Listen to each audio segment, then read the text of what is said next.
بسم اللہ الرحمن الرحیم. ناظرین السلام علیکم. ناظرین, ہم ہمیشہ بات کرتے ہیں, بلکہ بات کی جاتی ہے, اگر ہمارے الیکٹرانک میڈیا کی بات کی جائے, سوشل میڈیا کی بات کی جائے, ہماری پرنٹ میڈیا کی بات کی جائے, تو ہر جگہ پر ہمیشہ مایوسی پھیلائی جاتی ہے اور یہ کہا جاتا ہے کہ پاکستان میں کیا رکھا ہے اور پاکستان میں تو آگے بڑھنے کے امکانات ہی نہیں ہیں. ناظرین, ہم آج ایک اور پہلو سے اپنے ملک کا ذکر کریں گے اور یہ جانیں گے کہ ہمارا ملک ایک اور لحاظ سے دنیا میں بہت منفرد ہے. اس کی ایک بہت بڑی ایک اور انفرادیت ہے جس کی طرف بہت کم لوگوں کی توجہ جاتی ہے. ناظرین, اس وقت اگر ہم بات کریں پاکستان کی پڑوسی ممالک کی, تو پاکستان اس وقت انتہائی اہم جغرافیائی محل وقوع کی وجہ سے اہمیت کا حامل ہے. پاکستان کی سرحدیں 4 ممالک کے ساتھ لگتی ہیں, جن میں سے 2 بہت بڑے ممالک ہیں. ایک چین ہے جو سپر پاور بھی ہے, پھر ساتھ میں بھارت ہے جو آبادی کے لحاظ سے اس وقت دنیا کا سب سے بڑا ملک بن چکا ہے. ساتھ میں افغانستان جیسا اہم ملک ہے. اس افغانستان کے ساتھ پھر پیچھے کی طرف روس اور سنٹرل ایشیا کی ساری سٹیٹس کے ساتھ پھر پاکستان کا رابطہ ہے. اور ایک اور ایران کا ملک واقع ہے جنوب میں, جس کی اہمیت سے بھی انکار ممکن نہیں. ناظرین, پہلے ہم یہ دیکھتے ہیں پاکستان کی جو ان ممالک کے ساتھ باؤنڈریز ہیں, سرحدیں ہیں, ان کے متعلق تھوڑی سی ہم بات کرتے ہیں.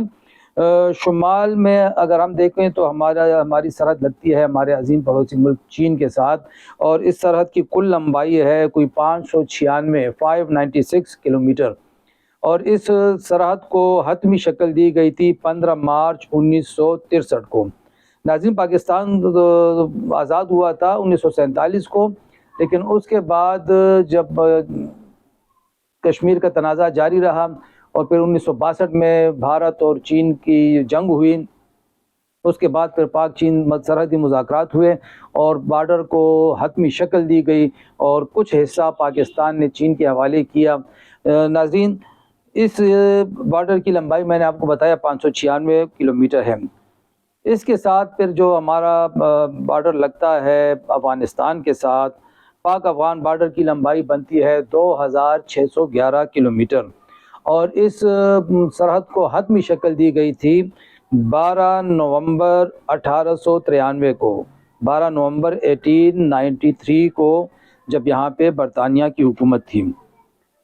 اس کے ساتھ جنوب میں اگر ہم بات کریں ایران کی, تو پاک ایران بارڈر کی کل لمبائی 909 کلومیٹر ہے, 909 کلومیٹر, اور اس بارڈر کو حتمی شکل دی گئی تھی 1905 میں. پھر ہم اگر بھارت کی بات کریں تو مقبوضہ کشمیر سے لے کے پھر رن آف کچھ تک جو پاک بھارت سرحد ہے, اس کی کل لمبائی بنتی ہے 3323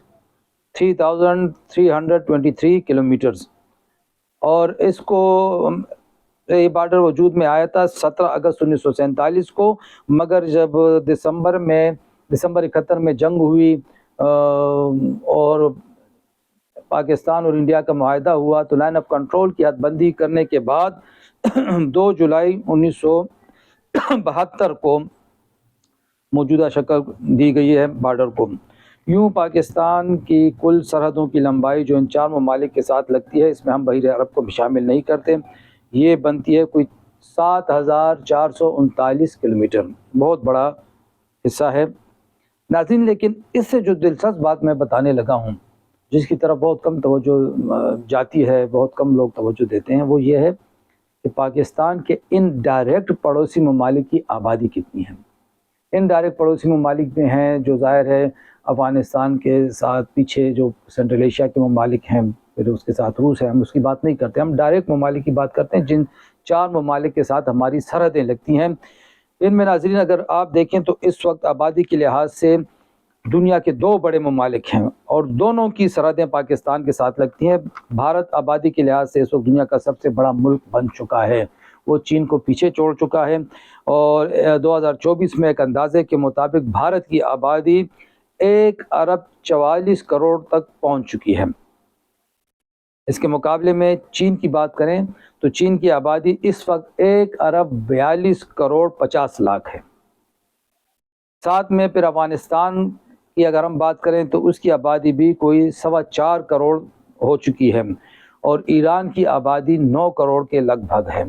تو ناظرین, اگر ہم دیکھیں تو پاکستان کے چاروں پڑوسی ممالک کی کل آبادی 3 ارب 10 کروڑ تک پہنچ چکی ہے، 3 ارب 10 کروڑ تک۔ یعنی ہم دوسرے الفاظ میں یہ کہہ سکتے ہیں کہ پاکستان 3 ارب 10 کروڑ کی پڑوسی آبادی میں گھرا ہوا دنیا کا واحد ملک ہے۔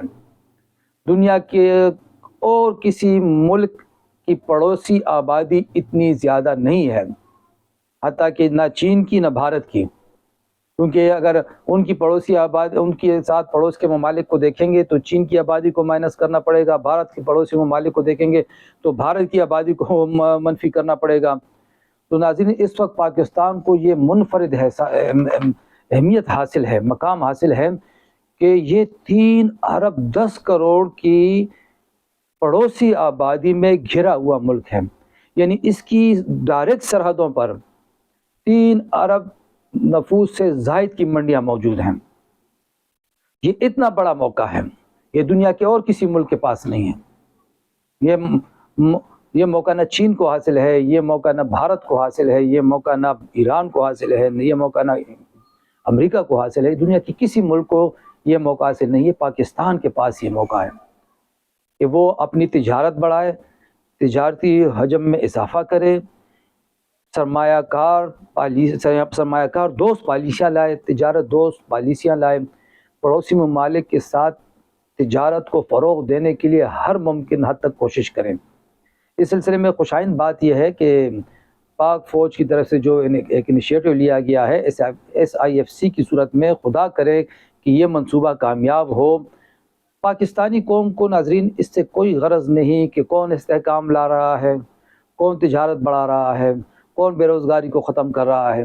پاکستانی قوم کے لیے جج ہو، چاہے جرنیل ہو یا چاہے سیاستدان ہو، سب اس لیے برابر ہیں کہ ان میں سے کسی نے بھی قوم کو مسائل کی بھنور سے، مشکلات کی بھنور سے، بے روزگاری کی بھنور سے، بدحالی کی بھنور سے نکالا، وہی اس قوم کا مسیحا ہے۔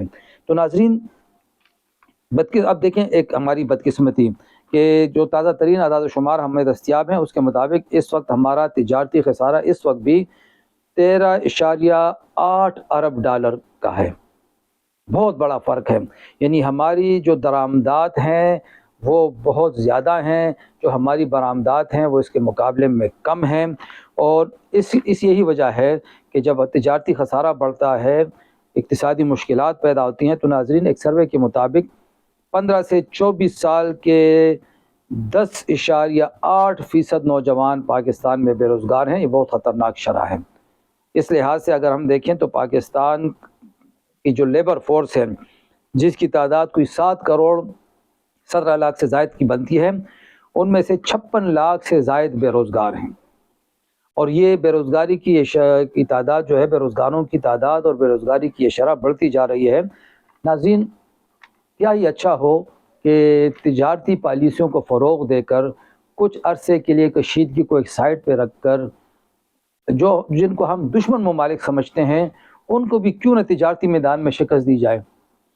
انڈیا کے پاس پاکستان کی 24 کروڑ کی تجارتی منڈی ہے، ہمارے پاس بھارت کی 1 ارب 44 کروڑ نفوس کی منڈی موجود ہے، ہمارے پاس چین کی 1 ارب 42.5 کروڑ کی نفوس کی منڈی موجود ہے۔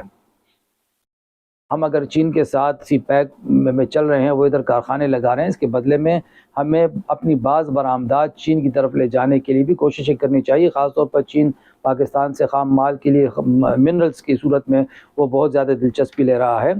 اس پہ سودے بازی ہو سکتی ہے، اس پہ بات ہو سکتی ہے، برآمدات کو بڑھایا جا سکتا ہے، چین کی منڈیوں میں اپنے مال کو کھپایا جا سکتا ہے۔ ایک وقت تھا کہ پاکستان کی جو لیدر کی مصنوعات تھی وہ پوری دنیا میں جاتی تھی، پاکستان کی جو کاٹن کی مصنوعات تھیں وہ پوری دنیا میں جاتی تھیں۔ اب بھی ہم یہ موقع اویل کر سکتے ہیں، یہ موقع حاصل کر سکتے ہیں۔ ناظرین، ہمیں یہ نہیں بھولنا چاہیے کہ ہمارے پڑوس میں 3 ارب 10 کروڑ کے نفوس کی منڈی موجود ہے۔ یہ موقع دنیا کے کسی ملک کو حاصل نہیں ہے۔ اب اس موقع سے فائدہ اٹھانے کے لیے ہم کیا کرتے ہیں، ہماری لیڈرشپ کیا کرتی ہے، ہماری پالیسی ساز کیا کرتے ہیں، ہماری بیوروکریسی کیا کرتی ہے، ہمارے جو ٹیکنوکریٹس ہیں، جو ماہرین معیشت ہیں، وہ کیا کرتے ہیں، یہ اب ان کا امتحان ہے، اور یہ ان کا امتحان نہیں، یہ ان کی آزمائش ہے، اور یہ اس قوم کا ان کے اوپر قرض ہے۔ یہ اگر تھوڑی سی اپنے ذہنوں کو وسعت دیں، یا اگر تھوڑا سا اپنے موقف میں لچک پیدا کریں، یا اگر تھوڑا سا دقیانوسی پالیسیوں سے نکل آئیں، تو ناظرین یہ جو 3 ارب 10 کروڑ لوگوں کی منڈی ہے پاکستان، اس میں ٹھیک ٹھاک اپنا حصہ لے سکتا ہے۔ پاکستان بیرونی سرمایہ کاری کے لیے تو خود بہت ایک زبردست کشش رکھتا ہے، لیکن پاکستان دوسرے ممالک کے ساتھ اگر تجارت کو فروغ دینے کی کوشش کرے تو میرے خیال میں یہ بہت بڑا موقع ہے۔ اس میں اگر پاکستان 2% بھی آگے بڑھتا ہے تو 3.25 ارب کی نفوذ کی جو منڈی ہے، اس میں اگر آپ دو قدم بھی آگے بڑھتے جائیں گے تو میرے خیال میں وہ ممالک کی جن کی سرحدوں پہ 30 کروڑ کی یا 40 کروڑ کی یا 1 ارب کی بھی منڈیاں موجود ہیں، اس کے مقابلے میں پاکستان کے پاس 3 گنا زیادہ امکانات موجود ہیں۔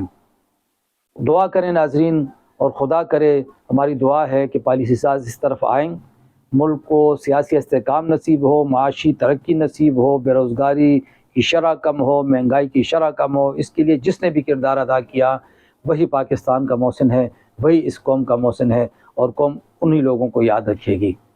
خدا حافظ۔